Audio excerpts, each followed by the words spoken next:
वाणी प्रचारिणे निर्विशेष शून्यवादी पाश्चात्य देश तारिणे।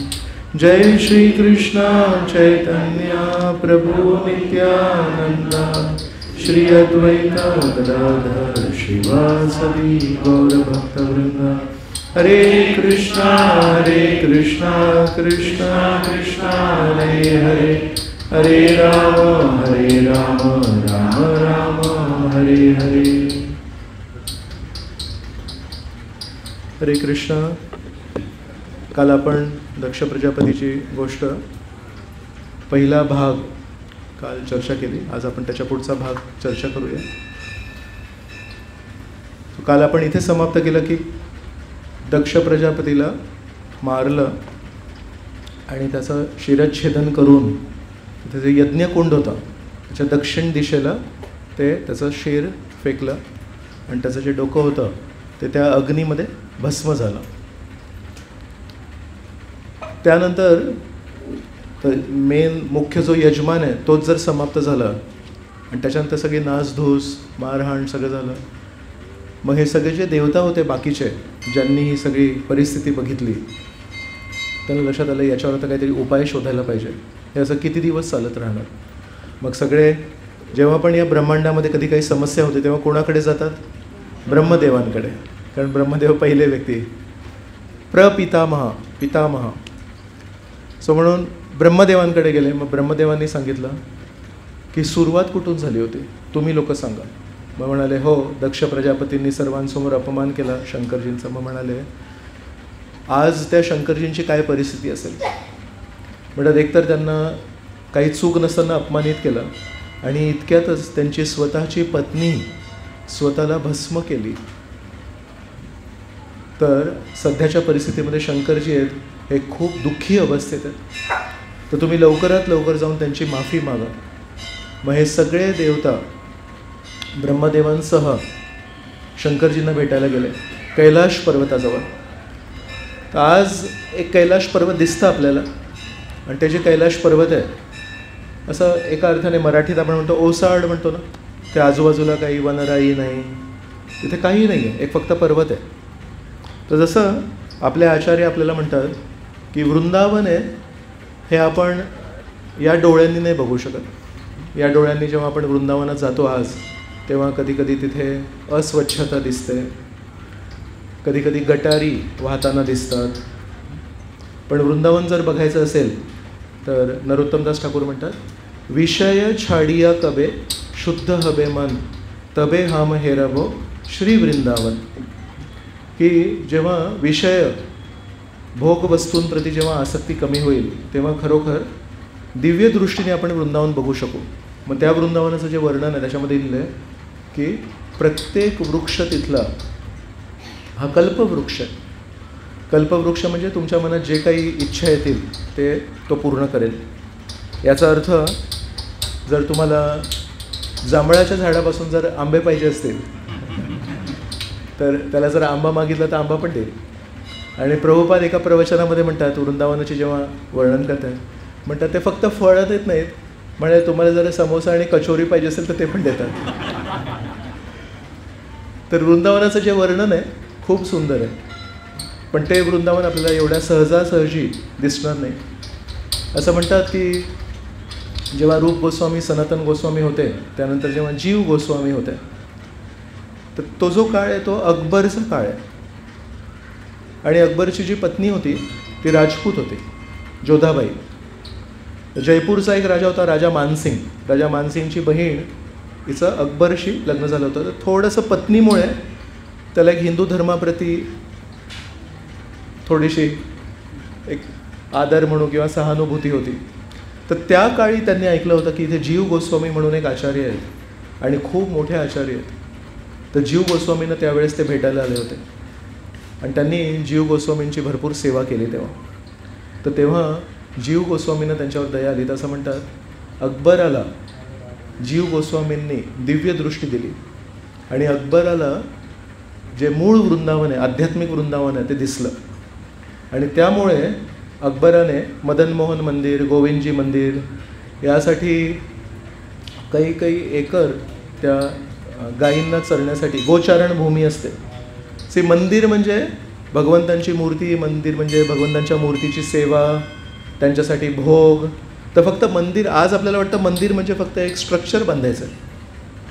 ही खूप आधुनिक कन्सेप्ट आहे. जिथे त्या मूर्तीला खाऊ नाही घालणार, जिथे त्या मूर्तीची काळजी नाही घेणार, जिथे त्या मूर्तीला रोज फुलांचे हार नाही देणार, जिथे त्या मूर्तीला रोज आपण आंघोळ नाही घालणार, म्हणजे बेसिकली एक दगडाची मूर्ती स्थापित करतात आज. पण मूळ मंदिराची जी संकल्पना आहे ती स्थापन करण्याची नाही आहे, ती वर्षानुवर्ष सेवा करण्याची संकल्पना आहे ती. तर म्हणून मंदिर बांधणं हे एका दिवसाचं काम नाही आहे. मंदिर बांधणं म्हणजे पुढे 100 वर्ष त्याचं नियोजन करणं, यांना रोज खायला कसं मिळेल, यांना रोज त्यांचं जे काही सेवा आहे ती कशी चालत राहील. तर म्हणून मदन मोहन मंदिर आपल्याला असं बघून वाटतं की अरे मदन मोहन मंदिर किती विशेष बांधलं, पण मदन मोहन मंदिरासोबत ते जे मदन मोहन आहेत त्यांना रोज भोग पण मिळायला पाहिजे, त्याच्यासाठी पण अरेंजमेंट करायला लागते. तर म्हणून गोविंदजींकडे हजारो गायी होत्या आणि त्या हजारो गायींना भरपूर चारा लागतो. तर तो कुठून येणार? जर तुम्ही मंदिर बांधलं आणि त्यांना जे जेवायला दिलं, मग मंदिर कशासाठी बांधलं? तर अशा प्रकारे त्यावेळेस मंदिर पण बांधून दिलं. असं म्हणतात आज आपल्या आधुनिक संस्कृतीमध्ये सगळ्यात जो महाग दगड मानला जातो तो आहे संगमरमरचा, मार्बल. काही झालं की मार्बल. पण 501 वर्षापूर्वी लाल रंगाचा जो दगड आहे तो सगळ्यात महाग मानला जायचा. तर फतेपूर सिक्री आहे, फतेपूर सिक्रीमध्ये तेव्हा राजे राहायचे. तर ते त्यांचं जे महल आहे मुघल राजांचं ते सगळं त्या लाल दगडाने बनलं आहे. आणि तो दगड मदन मोहन मंदिर आणि गोविंदजी मंदिराला वापरायला मिळाला. म्हणजे त्या काळचा सगळ्यात टॉप क्लास जो फक्त मुघलांच्या महालांचा दगड होता तो मदन मोहन आणि गोविंदजी मंदिराला बांधण्यात आला. आणि आज जर आपण गोपीनाथ मंदिरात गेलो वृंदावन, तिथे पण तो लाल दगड आहे. तर फक्त 2 ठिकाणी लाल दगड होता, मुघलांच्या महलांमध्ये आणि श्रीकृष्णांच्या मंदिरांमध्ये. तर अशा प्रकारे विशेष स्थान होतं. तर वृंदावन जे आहे जसं ते खूप दिव्य आहे पण आपल्याला आता भौतिक दृष्टीने दिसत नाही, तसंच कैलाश पर्वत, जर कोणी कैलाशला गेले असेल, आजही काही लोक जातात कैलाश, मानसरोवरची एक ट्रिप असते, चायनामधून असं जायला लागतं. तर तिथे आज काहीच नाही आहे. पण भागवतामध्ये जे वर्णन आहे तर म्हणतात तिथे सर्व प्रकारची हिरवी झाडं होती, वेगवेगळ्या प्रकारची फुलं होती. तिथे नंदा आणि अलकनंदा अशा 2 खूप सुंदर स्वच्छ पाण्याच्या नद्या वाहत होत्या. आणि तिथे जेव्हा हे सगळे देवता पोचले तेव्हा तिथे एक विशाल वटवृक्ष होता आणि त्या वटवृक्षाची उंची होती 800 मील आणि तो एक वटवृक्ष 600 मील गोलाकार पसरलेला होता. फक्त या वटवृक्षाची जेव्हा भागवतामध्ये चर्चा करतायत तेव्हा सांगतायत साधारणपणे असा एखादा वटवृक्ष जर दिसला आपल्याला विशाल, तर तो इतक्या पक्ष्यांना त्याची सावली देतो की हजारो पक्षी तिथे घरटं बनवतात आणि हजारो पक्षी जेव्हा घरटं बनवतात तेव्हा तिथे चिवचिवाट असतो. तर इथे भागवतामध्ये सांगितलं आहे की कैलाश पर्वताच्याजवळ जो तो वटवृक्ष होता ज्याच्या खाली शंकरजी बसले होते, एकही तिथे पक्षी चिवचिवाट नव्हता. तिथे त्या वटवृक्षामध्ये एकही पक्षी नव्हता. तिथे शंकरजी ध्यान करतायत, शंकरजी तिथे ध्यान करतात. शंकरजींच्या ध्यानामध्ये तिथे अडचण येऊ नये म्हणून चिवचिवाट नव्हता. तर म्हणून एकटे शंकरजी बसले होते. त्यांचा जो डावा पाय त्यांच्या उजव्या मांडीवर ठेवला होता आणि ध्यान मुद्रेमध्ये होते. आणि तिथे 4 कुमार बसले होते, चतुष्कुमार बसले होते. तर चतुष्कुमार आहेत हे वैराग्य प्रधान आहेत. काल आपण शुकदेव गोस्वामींबद्दल चर्चा केली तर म्हणालो शुकदेव गोस्वामी हे पोटातून बाहेर यायला तयार नाही आहेत. का म्हणतात? बाहेर मोहमाया आहे. तर चतुष्कुमार आहेत. काल आपण प्रजापतींबद्दल पण बोललो. सगळ्यात पहिले ब्रह्मांडामध्ये या ब्रह्माजी, आणि ब्रह्माजीने सगळ्यात पहिले जर जन्म दिला ते कोण? चतुष्कुमार. म्हणजे या जगामध्ये 2रा, 3रा, 4था आणि 5वा जीवात्मा. पहिला ब्रह्मदेव आणि हे जे 4 आहेत हे आहेत ते चतुष्कुमार. आणि त्यांच्याकडून अपेक्षा होती की तुम्ही मोठे व्हा आणि तुम्ही पण जनन करा, तुम्ही संतती निर्माण करा. आणि हे चतुष्कुमार जे पहिले 4 त्यांनी एकमेकांकडे बघितलं आणि म्हणाले आम्ही हे करणार नाही. तर ब्रह्मदेवांना इतका राग आला, मी पहिल्या मुलांना जन्म दिला आहे आणि एक छोटीशी अपेक्षा केली की मला जी सेवा मिळाली आहे या ब्रह्मांडामध्ये जे जीवात्मा आहे, ज्यांना परमेश्वराशी नातं नाही जोडायचं आहे, त्यांना इथे एक भौतिक शरीर द्यायचं आहे मला आणि या भौतिक जगामध्ये एक जीवन अनुभवून तो साक्षात्कार आणायचा आहे की परमेश्वराविना माझं जीवन हे रिकामं आहे म्हणून. तर त्यासाठी मी तुम्हाला विनंती करतो की माझ्या सेवेमध्ये थोडा हातभार लावा. करणार नाही. तर तो जो राग आला ब्रह्मदेवांना, आता तुम्ही सगळे गृहस्थ आहात, तर समजा 2 मुलं, मुलगा मुलगी, घरी साधारणपणे 2 मुलं असतात. तो पहिला जो मुलगा आहे त्याच्याकडून किती अपेक्षा असते आईवडिलांना. आणि आयुष्यामध्ये पहिल्यांदा जर मोठ्या मुलीला किंवा मोठ्या मुलाला तुम्ही एक इच्छा व्यक्त केली, मला ही सेवा दिली आहे, मला आणि परमेश्वराने दिली आहे, असंही नाही की मनोकल्पित आहे, माझी तुझ्याकडून एकच अपेक्षा आहे, मला थोडं या सेवेमध्ये मदत करणार का. आणि जर असं स्पष्ट नाही करणार तर ते किती टोचतं कानाला. तर ब्रह्मदेवानं ते टोचलं. पण ब्रह्मदेव सुसंस्कृत आहेत, तर ब्रह्मदेव जबरदस्ती नाही केलं. पण ब्रह्मदेवानं तो राग अनावर झाला. तर ब्रह्मदेवांच्या या 2 भ्रुकुटीमधून तो राग प्रकट झाला. आणि तो जो राग प्रकट झाला तोच शंकरजी आहे. म्हणून शंकरजी आहेत हे ब्रह्मदेवांच्या रागातून उत्पन्न झाले आहेत. तर तो कुठेतरी तो तमोगुणाशी संबंध आहे, म्हणून ते रुद्र, म्हणून ते शंकरजी असे. तर हे शंकरजी तिथे ध्यान करतात म्हणून तिथे एकही चिवचिवाट नाही आहे. पण एवढं सुंदर तिथे वर्णन. तर हे या चतुष्कुमारांबद्दल सांगतो. तर चतुष्कुमार पण वैरागी आहेत. पण काल पण मी चर्चा केली याच्यावर की या जगामध्ये कदाचित शंकरजी एकटे असे गृहस्थ आहेत ज्यांच्याकडून वैरागी लोकांना प्रेरणा मिळते. तर हे चतुष्कुमार आहेत ज्यांनी आपल्या वडिलांना पण विरोध केला आणि म्हणाले आम्ही गृहस्थ आश्रम स्वीकारणार नाही. पण हे चतुष्कुमार शंकरासमोर बसून शिक्षण ग्रहण करतात, वैराग्याचं शिक्षण. आणि शंकरजी काहीतरी त्यांना मार्गदर्शन करत होते. तेवढ्यात हे सगळे देवता आले, ब्रह्मदेव आले आणि त्यांनी माफी मागितली शंकरजींना. मग शंकरजी म्हणाले ठीक आहे, मी जे काही केलं मला दक्ष प्रजापतीप्रती राग नाही आला आणि मला दक्ष प्रजापतीप्रती द्वेषही नाही आहे. पण म्हणाले त्याला एक शिक्षा द्यायची गरजेची होती. आणि शिक्षा का द्यायची होती? जसे काल पण आपण चर्चा केली की आपल्या भक्त समाजामध्ये बरेच शिक्षक आहेत. तर जेव्हा तुम्ही कुठल्या मुलाला शिक्षा देता तेव्हा त्याच्या मुलाप्रती काही द्वेष असतो का? त्या मुलाला नीट शिकवण मिळावी, त्यांनी त्याच्यावर नीट संस्कार पडावे म्हणून कधी कधी टीचर आहेत ते शिक्षा देतात. तर शंकरजी म्हणतात मला आजही दक्ष प्रजापतीबद्दल काहीही द्वेष नाही, पण त्याला योग्य धडा शिकवणं गरजेचं होतं म्हणून मी तसं केलं. मग हे म्हणतात आता एक आमची तुमच्याकडून विनंती आहे की दक्ष प्रजापतीला तरी धडा मिळाला, त्याला मृत्यूदंड मिळाला, पण तुमच्याकडून एक विनवणी आहे की दक्ष प्रजापतीच्या म्हणण्यानुसार सगळ्या यज्ञांमधून तुम्हाला जो एक आहुती मिळायची, तुम्हाला जो एक भाग मिळायचा तो बंद झाला आहे. तर तो कृपया तुम्ही पुन्हा एकदा स्वीकार करा, कारण सर्व यज्ञ आमचे अपुरे राहिलेत. त्याला यश नाही मिळत कारण शंकराला आहुती मिळत नाही. तर ते एक दुसरं काम पण बाकी आहे.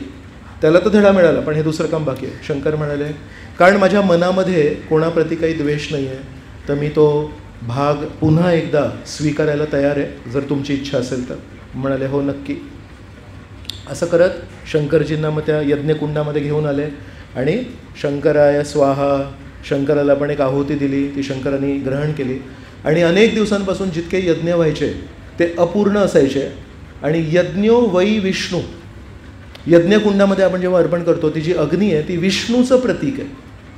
तर कारण यज्ञ अपूर्ण आहेत म्हणून विष्णू तिथे येतच नव्हते. आणि हा जो दुसरा यज्ञ होता जिथे सतीनी स्वतःला भस्म केला, तिथे 2 व्यक्ती अनुपस्थित होते. एक होते ब्रह्मदेव आणि एक होते विष्णू. का? कारण मागे जे झालं होतं त्याच्यावरून विष्णू आणि ब्रह्मदेव यांना अंदाज होता की आता पुढे काय होणार, म्हणून दोघांना ते सगळं बघायचं नव्हतं म्हणून दोघंही नाही आले. पण दोघांनीही दक्षाचे कान नाही पिळे, दक्षाला जाऊन सांगितलं नाही. का? कारण ते म्हणतात हा कोणाच्या ऐकण्यामध्ये नाही आहे आता, मग आता जे होईल ते होईल. तर म्हणून दोघेही अनुपस्थित राहिले. पण आता जेव्हा शंकराकडे गेले तेव्हा मग शंकरासोबत सगळे देवी देवता आले आणि मग तो जेव्हा यज्ञ झाला त्याच्यामध्ये सर्वांच्या दृष्टीसमोर विष्णू तिथे प्रकट झाले आणि सर्वांनी मग विष्णूंना नमस्कार केले. मग तेव्हा शंकरांनी पण विष्णूंना नमस्कार केले आणि सांगितले की तुमच्यावर मी नेहमी मनन करत असतो आणि अशाच प्रकारे मला एकच आशीर्वाद द्या की यापुढे पण तुमच्यावर मी जे सतत क्षणोक्षणी मनन करतो ती माझी जी एक कौशल्य आहे माझं की कुठल्याही परिस्थितीमुळे मी भ्रमित होत नाही, ती माझ्यावर कृपा ठेवा की एकच दान देगा देवा तुझा विसर न व्हावा. तर शंकराने परमेश्वराकडे हीच एक मागणी मागितली आणि अशा प्रकारे ही कथा इथे समाप्त होते. मग ती जी सती आहे, सतीनी जेव्हा हे शरीर सोडलं तेव्हा हिमवान म्हणून हिमालयातले जे प्रमुख व्यक्ती आहेत त्यांचं नाव आहे हिमवान, त्यांच्या पत्नीचं नाव आहे मेना. तर त्या मेनाच्या पोटामध्ये सती गेले आणि त्या मेनाच्या मग 2 मुली झाल्या. एकाचं नाव आहे गंगा आणि एकाचं नाव आहे उमा. उमा म्हणजे पार्वती. आणि मग परत सतीचं जसं शंकरजींवर प्रेम होतं आणि त्या प्रेमासाठी त्यांनी स्वतःचं शरीर पण दहन केलं. तर त्यांच्या मनामध्ये अजून कोण आहे आता, म्हणून त्यांनी उमा म्हणून पार्वती म्हणून पुन्हा एकदा मग त्याच शंकराशी लग्न केलं. तर हिंदू धर्मामध्ये सती प्रथा एक लोक म्हणतात आणि सती या शब्दाचं जसं आपण नाव घेतो तर आपण या कथेमध्ये नाव घेतलं तर कोणाला काही त्या गोष्टी आठवल्या नसतील. पण ज्यांना हिंदू धर्माशी वैर आहे किंवा हिंदू धर्मामध्ये खोट काढायची एक इच्छा आहे, ते काही झालं तर म्हणतात अरे आपल्या किंवा तुमच्या हिंदू धर्मामध्ये सगळ्यांच्या समोर हे काढतात की सती प्रथा होती, जे खूप वाईट प्रथा आहे आणि हिंदू धर्मावर लांछन करण्यासाठी या एका गोष्टीचा वापर करतात. तर आपल्याला पण माहिती पाहिजे की ही सती प्रथा आहे काय. ती सती प्रथा जी आहे ही इथून सुरू झाली. त्या मुलीचं नाव आहे सती आणि त्या मुलीचं नाव सती आणि तिला इतका प्रेम आहे भगवंतांशी की त्यानंतर ज्या कोणी महिला आपल्या पतीप्रती एकनिष्ठ होत्या त्या सर्वांना म्हणतात ही सती महिला आहे. सीता देवी आहेत त्या सती मानल्या जातात. तर सती म्हणजे काय, सती या शब्दाला काय अर्थ आहे, सती या मुलीचं नाव होतं जी आपल्या पतीच्या अपमानजनक परिस्थितीला न बघून तिला एवढ्या वेदना होतात की तिने स्वतःला समाप्त केलं. अजून कोण कोण सती महिला, मंडोदरी आहेत सती महिला. अजून कोण आहेत, कुंती महाराणी आहे, गांधारी आहे. गांधारीनी पण जेव्हा लग्न केलं तेव्हा म्हणाले की तुम्हाला जर दिसत नसेल तर मी पण बघणार नाही आणि म्हणून पट्टी बांधली दिली. त्या सगळ्या सती महिला आहेत. द्रौपदी आहे. तर कारण या सतीने स्वतःला आपल्या पतींपासून त्यांना जिथे एक धारणा देत होते की तू तुझ्या पतींपासून दूर हो म्हणून त्यांनी स्वतःला दहन केलं. तर मग कुंतीचं नाव घेतलं प्रभूजींनी. तर कुंतीच्या जीवनात पण पांडू महाराज होते. पांडू महाराज जेव्हा गेले तेव्हा त्या अग्नीमध्ये 2 पत्नी होत्या, एक होती माद्री आणि एक होती कुंती. तर कुंती आणि माद्री दोघेही तयार झाले. तर पतिव्रता महिलेला आपल्या पती गेल्यानंतर जो विरह अग्नी आहे, दुरावा जो निर्माण होतोय, कारण एवढी सेवा केली आहे, एवढं प्रेम केलं आहे, एवढं त्यांच्याप्रती समर्पित जीवन जगलं आहे आदर्श, की पती गेल्यानंतर पतीपासून जो विरह होतो, जो दुरावा निर्माण होतो, त्याची जी अग्नी आहे ती अग्नी त्यांना जास्ती जाळते या फिजिकल अग्नीपेक्षा. म्हणून आगमध्ये जेवढं दहन होतं शरीर त्याच्यापेक्षा जास्ती दहन त्यांचं होतं की माझे पती परमेश्वर मला सोडून गेले तर आता मी जगू कशी म्हणून. तर म्हणून कुंती आणि माद्री हे दोघंही त्या अग्नीमध्ये प्रवेश करायला तयार होते. तर तेव्हा माद्री काय म्हणते, तुझे 3 मुलं आहेत, युधिष्ठिर, भीम आणि अर्जुन, आणि माझी 2 मुलं आहेत, नकुल आणि सहदेव. तर म्हणतात मी स्वतःला ओळखते, मी ना तुझ्यासारखी विस्तृत दृष्टिकोनाची नाही आहे. माझी जी बुद्धी आहे ती संकुचित आहे. माझी जी बुद्धी आहे ती संकुचित आहे. म्हणून म्हणाले आपले 5 मुलांची जर काळजी घ्यायची असेल, आपली 5 मुलं लहान आहेत, आपण दोघांनी जर सती केली तर या 5 मुलांचं काय होणार. मग आपल्या दोघांमधून एकीला जगणं गरजेचं आहे. मग आता ठरवायचं की कोण जगणार. मग आता कोण जगणार. तर माद्री म्हणते मी स्वतःला ओळखते, माझं माझ्या 2 मुलांप्रती जास्ती प्रेम आहे आणि मी जर जगली ना तर नकळतपणे मी नकुल आणि सहदेवची जास्ती काळजी करीन आणि भीम, युधिष्ठिर आणि अर्जुनाकडे स्वाभाविकपणे दुर्लक्ष करीन. पण मी तुला ओळखते, तू जर जगलीस आणि मी जर गेली तर तू युधिष्ठिर, भीम आणि अर्जुनापेक्षा जास्ती माझ्या मुलांची काळजी घेशील. तू त्यांना सावत्र मुलं म्हणून बघणार नाहीस. म्हणून माझा विश्वास आहे की आपल्या 5 मुलांसाठी तुझं जगणं जास्ती श्रेयस्कर आहे. म्हणून माद्री कुंतीला विनंती करते की तू थांब. कुंतीला पण जायचं आहे आपल्या पतींसोबत, त्यांना पण प्रेम आहे, पण माद्रीची ती एक विनवणी ऐकून कुंतीदेवी थांबतात आणि जसं आपण बघतो की ॲक्च्युली 5ही मुलांना समान प्रेम करतात. तर विचार करा, सहपत्नी, त्याला काय म्हणतात, सवत म्हणतात नाही, तर सवतीकडून एक सर्टिफिकेट मिळणं की तू तुझ्या मुलांची काळजी कमी घेशील, कदाचित एखाद्या वेळेस दुर्लक्ष करतील, पण माझ्या मुलांची काळजी तू घेशील, हा किती मोठा सर्टिफिकेट. म्हणजे कुंतीचं चारित्र्य काय असेल. तशा प्रकारे सीता असू दे, कुंती असू दे, मंडोदरी असू दे, गांधारी असू दे, हे सगळे सती आहेत. तर यांच्या मनामध्ये ही नेहमी भावना असायची की पती जर निघून गेले मग आपलं या जगामध्ये काय आहे, तर ते होतं स्वेच्छा मरण होतं. त्यांना कोणी फोर्स नव्हतं करत, त्यांना कोणी जबरदस्तीने नव्हतं टाकत. त्यांना वाटायचं की मी जगू कशी, तर म्हणून स्वेच्छेने ते जायचे. आणि प्रभुपाद एका तात्पर्यामध्ये लिहितात, या भागामध्ये प्रभुपाद लिहितात, अगदी 1940मध्ये पण प्रभुपाद लिहितात, मी अशा प्रकारचं एक सती बघितली आहे की ते पती जेव्हा गेले तेव्हा त्या महिलेला राहावलं नाही गेलं आणि म्हणून तिने स्वेच्छेने त्याच्यामध्ये प्रवेश केला. पण मग प्रभुपाद लिहितात, काळांतराने जसं कलियुग वाढतोय तर तशा प्रकारचे आदर्श पती पण नाही आहेत आणि तशा प्रकारचे आदर्श पत्नी पण नाहीत. काळाचा प्रभाव आहे, कोणा एका व्यक्तीचा प्रभाव नाही.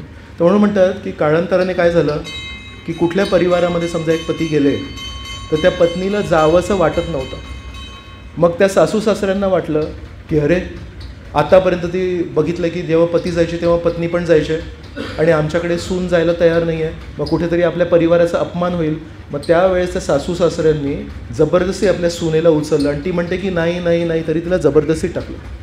तर हे विकृत झालं. मग म्हणून सती प्रथा चुकीची नाही आहे, कारण त्याच्यामध्ये ते शुद्ध संबंध आहेत. 7 जन्मांसाठी फेरे जेव्हा घेतात त्या 7 जन्मांसाठी आपण सोबत आहोत हा फेरा असतो ना त्याच्यामध्ये. तर तेवढं जर प्रेम असेल एकमेकांप्रती, तेवढी जर सेवा भावना असेल, ती संस्कृती वेगळी होती, त्याला आपण समजू शकत नाही. म्हणून सती प्रथा चुकीची नाही आहे, पण त्या सती प्रथेमध्ये जेव्हा चुकीची भावना आली की जबरदस्ती करायलाच लागेल तुला, ते चुकीचं आहे.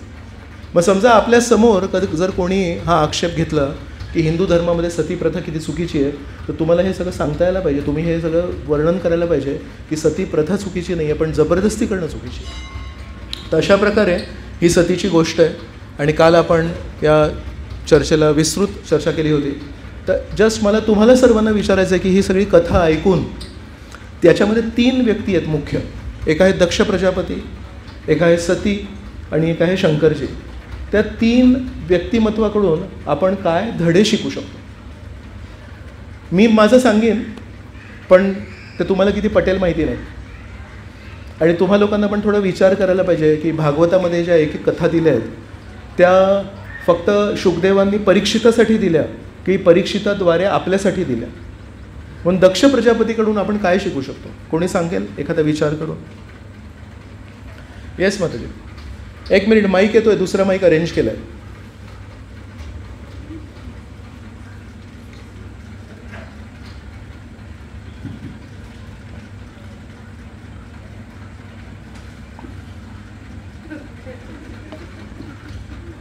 पुरत नाही आहे का?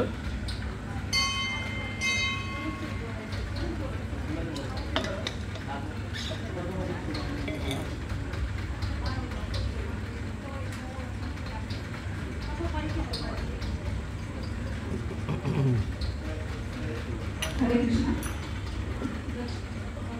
शुद्ध वैष्णव ओळखण होते आहे, शुद्ध वैष्णव आपल्याला ओळख आहे. आणि काय नाही करायचं हे त्याच्याकडून शिकायला पाहिजे. 2 प्रकारचे शिक्षक असतात आपल्या जीवनामध्ये. सगळे व्यक्ती आपले शिक्षक आहेत या जगामध्ये. प्रत्येक व्यक्ती आपल्यासाठी टीचर आहे. काही टीचर आपल्याला हे शिकवतात की आपण काय नाही करायला पाहिजे आणि काही टीचर आपल्याला हे शिकवतात की आपण काय करायला पाहिजे. तर दक्ष प्रजापती आपल्याला शिकवत आहेत की आपण काय नाही करायला पाहिजे. तर दक्ष प्रजापती आपल्याला शिकवत आहेत की जरी आपल्याकडे भरपूर सुखसमृद्धी असेल, सोयीसुविधा असतील, पण आध्यात्मिक दृष्टीने जो प्रगत व्यक्ती आहे त्याचा मोजमाप आपण आपल्या दृष्टीने नाही करू शकत. शंकरजींकडे बाह्य दागिने नाही आहेत, धन नाही आहे, पण त्यांचं जे आतमधली जी मनस्थिती आहे ती एका वेगळ्या स्तरावर आहे. तर साधारणपणे भौतिक वादामध्ये जो व्यक्ती प्रगत असतो तो आपल्या दृष्टीने मोजमाप करतो. तर ते जर आपण केलं तर ते आपल्यासाठी खूप घातक ठरू शकतं. हे आपण दक्ष प्रजापतीकडून शिकतो. अजून कोणाला काही सांगायचं आहे? दक्ष प्रजापतीकडून काय शिकू शकतो?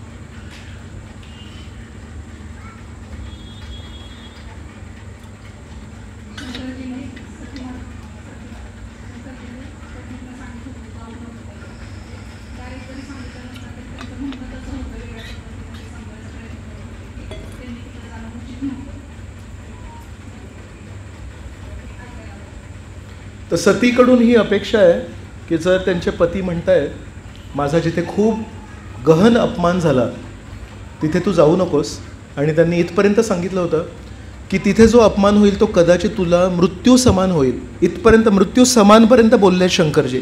तरी पण सतींना एक विशेष काही आत्मविश्वास असेल म्हणजे नाही मी जाऊन येते, आणि त्यांचा आपल्या आईप्रती, वडिलांप्रती, बहिणींप्रती जो मोह होता तो त्यांना खेचून घेऊन गेला, आणि मग त्याचं काही भरपूर विपरीत झालं.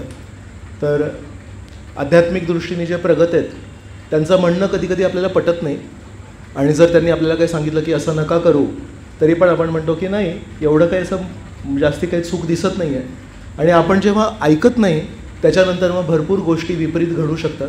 तर ॲक्च्युली जरी आपल्या बुद्धीला ते पटत नसेल तरी पण एक विश्वास पाहिजे की ज्यांचा अनुभव जास्ती आहे, ज्यांचा दृष्टिकोन खोल आहे त्यांचं आपण ऐकायला पाहिजे. अनेक वेळा आपण वादविवाद करतो आणि आपण म्हणतो की नाही असं नाही आहे, तसं नाही आहे, तुम्हाला नीट कळत नाही आहे वगैरे. मग म्हटलं ठीक आहे पुढे बघूया आपण काय. तर थोडं नेहमी एक ती जाणीव पाहिजे की शंकरजी आहेत. शंकरजी जेव्हा काही म्हणतायत तर शंकरजींना पुढचं पण दिसतं. शंकरजीने सांगितलं होतं असं नका करू तुम्ही, पण त्यांनी हट्ट केला आणि एकट्या निघून गेल्या. परवानगी पण नाही घेतली, सांगून पण नाही गेले, एकट्या निघून गेल्या, आणि मग विपरीत भरपूर काय काय घडलं. तुम्हाला बोलायचं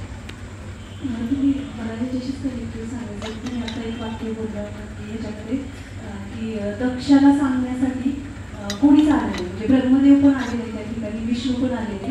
तर त्याच्यातून मला ते खूप आवडलं की जेव्हा आपण तुम्ही जे आता सांगितलं की दक्ष कोणाच्याच ऐकण्यातला नव्हता, त्यामुळे ते स्वतः ब्रह्मदेव पण आलेले. मग कधी कधी आपल्या जीवनामध्ये पण आपण असं वागू शकतो कुठेतरी नकळतपणे की आपल्याला आपले वरिष्ठ सिनियर सांगत असतात, परंतु आपण जर ऐकत नसेल तर तेही आपल्याला सांगायचं नंतर टाळू शकतात. तर हा खूप मोठा धोका आपल्या आयुष्यामध्ये निर्माण होऊ शकतो. आणि मला शिवजींचं जे काल तुम्ही जी कथा सांगितली तर त्याच्यामध्ये शिवजींचा जेव्हा तो तिथे उपस्थित होते आणि तिथे तो जो वादविवाद चालला होता आणि एकमेकांना शाप देण्याची जी स्पर्धा चालू होती, त्यावेळेस ते एक वैष्णव म्हणून त्या दृष्टिकोनातून जेव्हा विचार केला की वैष्णव कसे असावे, आणि दुसरी गोष्ट म्हणजे जेव्हा त्यांच्या लक्षात आलं की ते भगवंतांना पण ईश्वराला पण त्याच्यात आता ठेचत आहे, त्या ठिकाणी तात्काळ शिवजी तिथून निघून गेले. तर त्या घटनेतून मला स्वतःला असं एक हे वाटलं की एक भक्त म्हणून आणि दुसऱ्या वैष्णवांचा काही अपमान होत असेल किंवा भगवंतांप्रती अनादर होत असेल तर आपण प्रतिकार जर नसेल करू शकत तर आपण ती जागा तरी कधी तात्काळ सोडून जाऊ. तर हे शिवजींचं एक खूप छान चरित्र असं वाटलं की एका वैष्णवाने कसं वागावं, चुकीच्या ठिकाणी सुद्धा आपण कसं आचरण करू शकतो, म्हणजे आपल्या आचरण योग्य आचरणातून दाखवून देऊ शकतो. थँक्यू.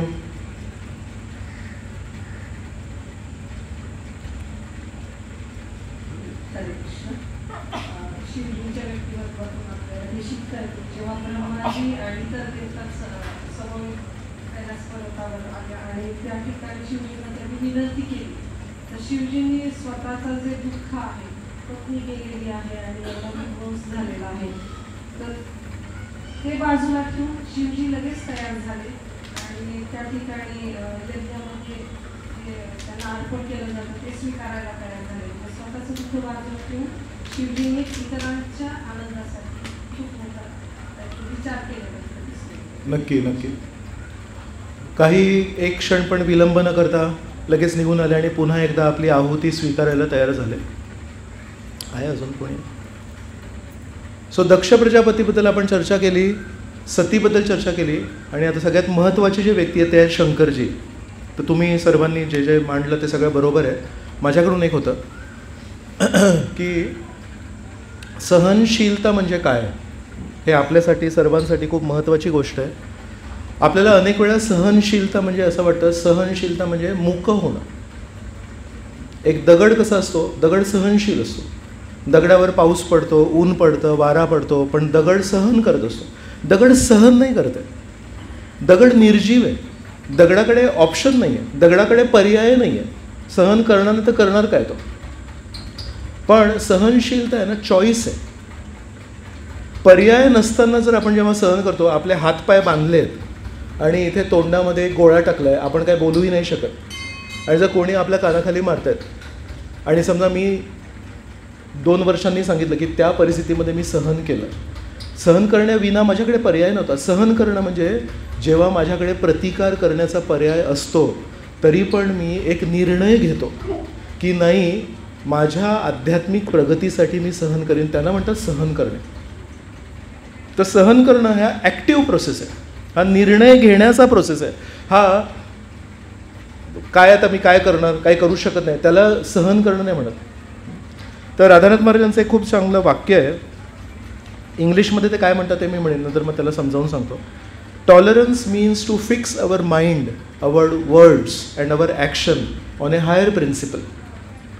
सहनशीलतेची त्यांनी जी व्याख्या दिली आहे ती आहे की एका खूप उच्च तत्वावर आपलं मन म्हणजे आपले विचार, आपलं बोलणं आणि आपली वागणूक त्याच्यावर केंद्रित करणं. तर जीवनामध्ये वादळ हे येणारच आहे. जीवनामध्ये हीट वेव्ह, आता सध्या हीट वेव्ह चालली आहे बारामतीला, इथे मुझफ्फरनगरमध्ये पण हीट वेव्ह चालू आहे. हीट वेव्ह येणारच आहे. या वर्षी नाही तर पुढच्या वर्षी अतिवृष्टी होणारच आहे, पूर येणारच आहे. तुकाराम महाराजांच्या वेळेस पाऊसच नाही पडला 12 वर्ष. तर तुकाराम महाराज आहेत ते. सदेह वैकुंठ गमन कोणी केलं आहे आजपर्यंत? ध्रुव महाराजांनी केलं आहे आणि दुसरे व्यक्ती तुकाराम महाराज आहेत. या पूर्ण इतिहासामध्ये 2 व्यक्तींनी सदेह वैकुंठ गमन केलं आहे. ते जेव्हा या पृथ्वीवर होते तेव्हा त्यांच्या गावामध्ये 12 वर्ष पाऊस नाही पडला. मग याचा कोणावर तुम्ही आरोप टाकणार? तुकाराम महाराजांमुळे नाही पडलं. म्हणून ही भौतिक सृष्टी आहे. भौतिक सृष्टीवर आपला निर्णय नाही आहे, आपलं काही घेणं नाही. आपण काय करू शकतो, आपण जेव्हा आहोत तेव्हा त्याच्या थ्रू आपल्याला जायचं आहे.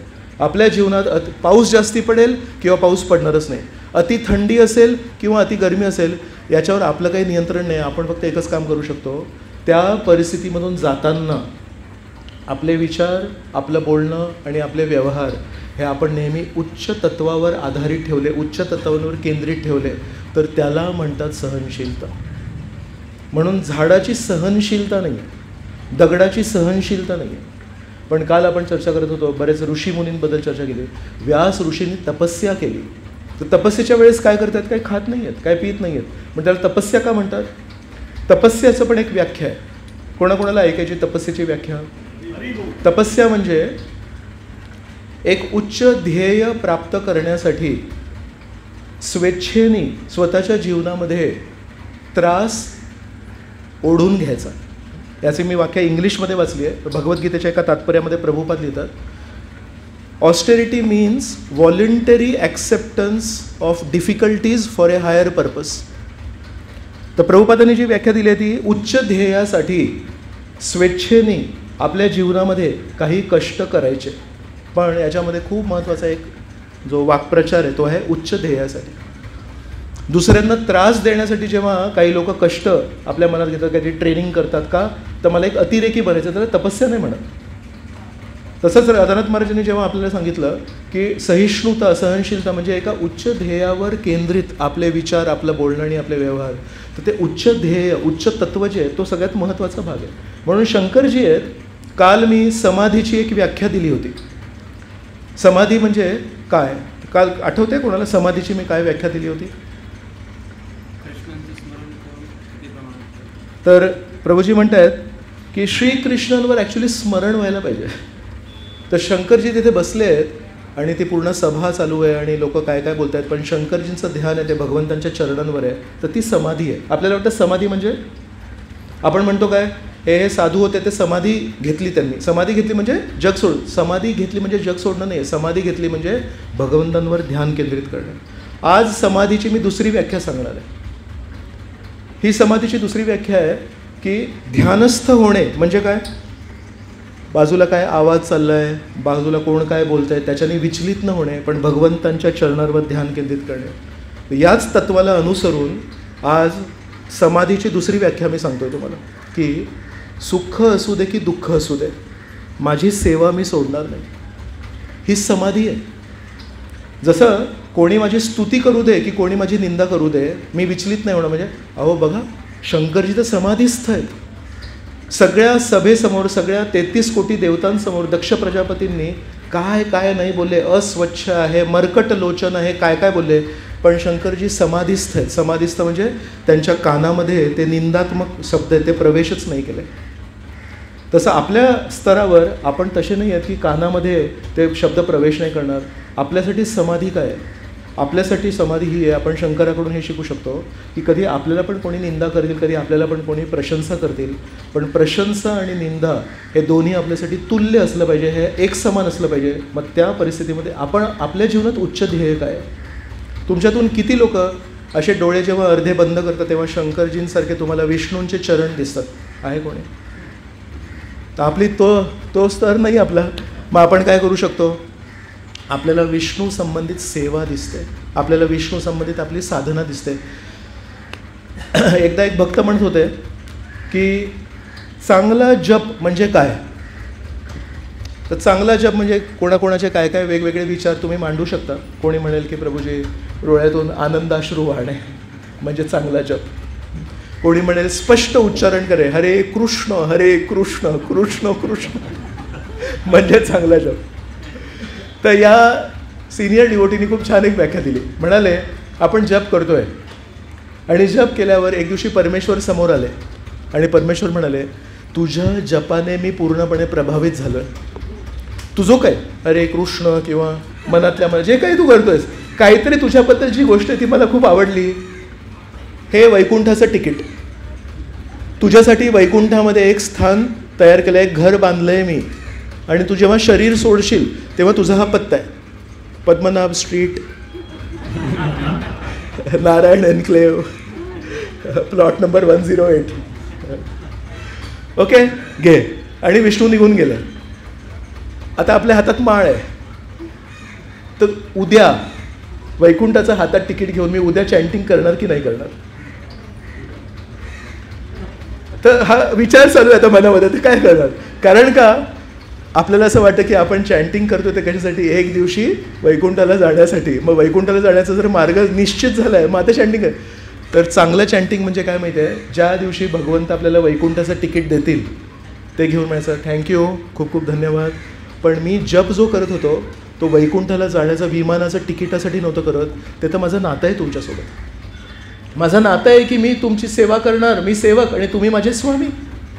मग अजून काय करायचं? काय हेच तर करायचं आहे. म्हणून जरी तुम्ही मला तिकीट दिलं आहे, उद्या पण मी पुन्हा एकदा तेवढ्याच उत्साहाने ती हरिनामाची माळ हातात घेणार. म्हणा हरे कृष्ण कृष्ण कृष्ण हरे हरे, हरे राम राम राम हरे हरे. आणि तुम्हा लोकांना सगळ्यांना खुश करण्यासाठी मी हे उदाहरण आधी दिलं. पण आता सत्य परिस्थिती अनुसरून एक दुसरं उदाहरण देतो की आपण जप करताना आपण 1000 वेळा झोपतो आणि ती माळ कधी कधी घसरून पडते, पण आपल्याला कळतच नाही की ती माळ पडली कधी. आणि कधी कधी जप करून ती जी साक्षी माळ आहे ती 16पर्यंत जाते आणि मग 16 झाले पाहिजे, मग कधी केले मी 16? ते मन दुसरीकडे होता.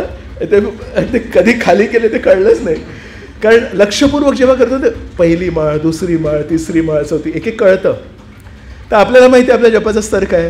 तर एक दिवशी भगवंत समोर आले आणि म्हणाले तुझ्यासारखा इतका निकृष्ट कोटीचा जप आजपर्यंत कोणीही केला नाही आणि मी पूर्णपणे हताश झालेलो आहे. शुकदेव गोस्वामींना पाठवलं तुझा उद्धार करण्यासाठी.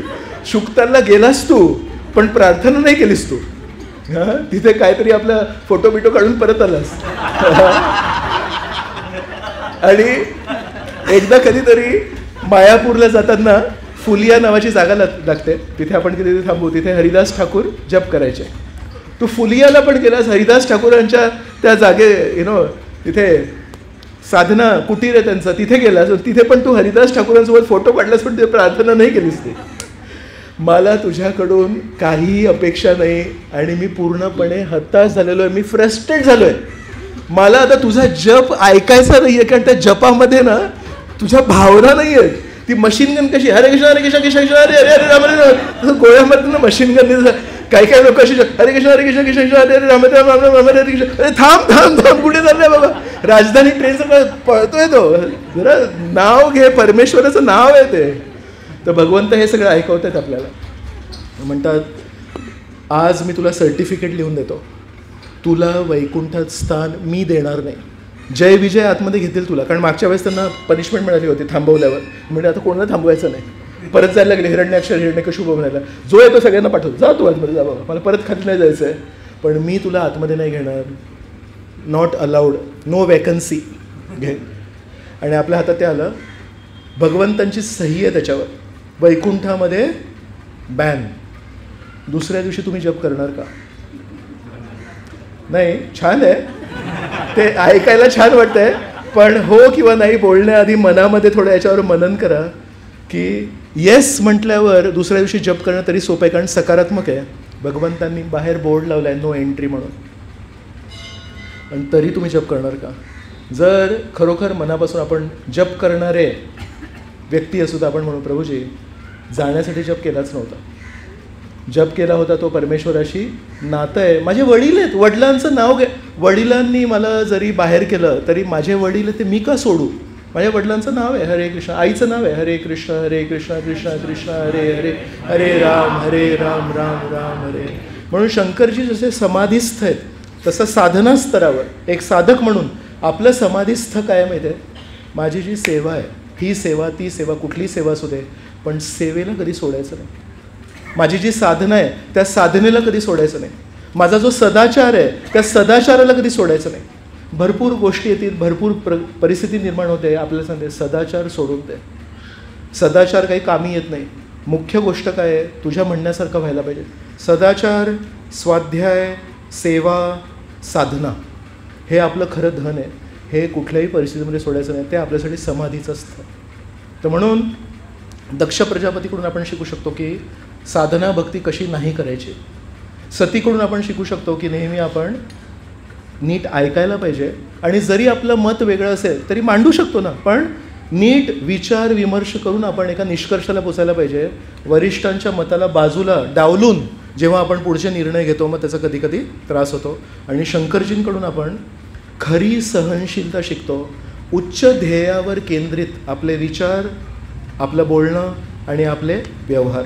जय शंकरजी की जय, जय दक्ष प्रजापती की जय, जय सती की जय. आणि या कथेमध्ये जो वीरभद्र होता तो राक्षस, मग इथे त्यांनी वीरभद्राने शंकरजींची पूजा केली म्हणून इथे वीरभद्रेश्वर महादेव मंदिर आहे, इथे आपण आलो आहे. आणि आपलं खूप मोठं सौभाग्य आहे की श्री श्री राधा गोपीनाथ मंदिर याची एक शाखा ऋषिकेशमध्ये, हरी बोल. तर परमपूज्य राधानाथ महाराज हे काही वर्षांसाठी इथे पण तपस्या करायचे. तर त्यावेळेस त्यांना इथे माहिती आहे की या ऋषिकेश या ठिकाणी, हरिद्वार तर जसं मोठं शहर आहे आणि एक जिल्हा आहे, तर शहरीकरण आहे भरपूर, पण ऋषिकेश हे अजून अशा छोट्या गावासारखं आहे. तर इथे भरपूर पाश्चात्य देशातले लोक येतात, शांती शोधत येतात. तर दिल्ली एअरपोर्टला 2 रांगा असतात.